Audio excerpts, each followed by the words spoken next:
is advanced care planning. The goal of advanced care planning is to give a client the care they want.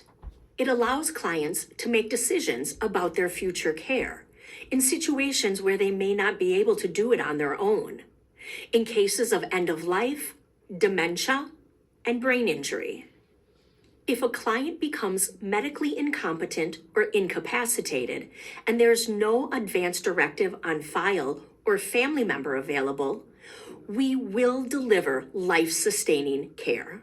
This image shows the hierarchy of substitute medical decision makers if a client is unable to make their own. At the very top is advance directives, what the clients want.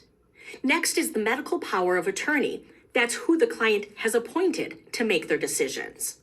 Spouse or significant other, adult child, parent, adult sibling, other close personal relation.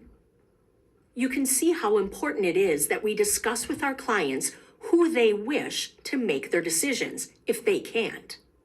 All clients should be given information about advanced care planning and be asked if they've completed it. When thinking about advance directives, I want you to think of the who's and the what's. These are legally binding documents which outline desired medical treatments, the what's, and then the decision makers, the who's. Clients must be competent at the time that their directive is prepared. An advance directive by the client takes priority over anything that the family would want. We want to make sure we are doing what the client wants.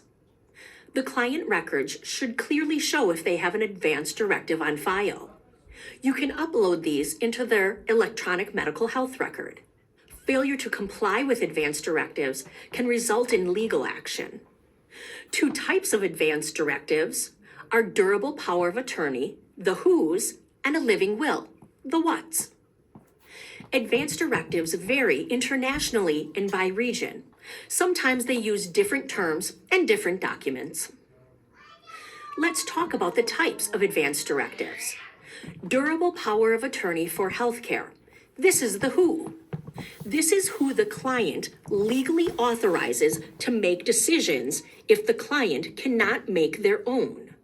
Sometimes this is also called healthcare proxy or medical power of attorney. The individual appointed by the client can be called different things, but they are all the same. You might hear healthcare agent, surrogate, or proxy. The appointed person has a right to all of the client's medical information. This person is only allowed to make those decisions when the client has been deemed incompetent or lacks the capacity to make their own decisions. This can be deactivated if the client regains competency. For example, if the client is found unconscious and brought into the hospital, but is now recovered and now can make their own decisions. Another type of advance directive is the living will. This is the what's.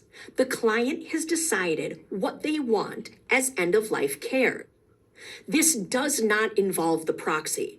This is what the client wants. The proxy cannot override anything that the client has written in their living will. The living will can include consent or refusal of specific interventions during a medical emergency. That can include CPR, intubation and mechanical ventilation, and enteral nutrition. These are limited to wishes at end of life. These are signed by a physician and should be treated like an order.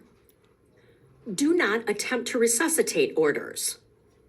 This is implemented when the proxy or client has decided to decline CPR.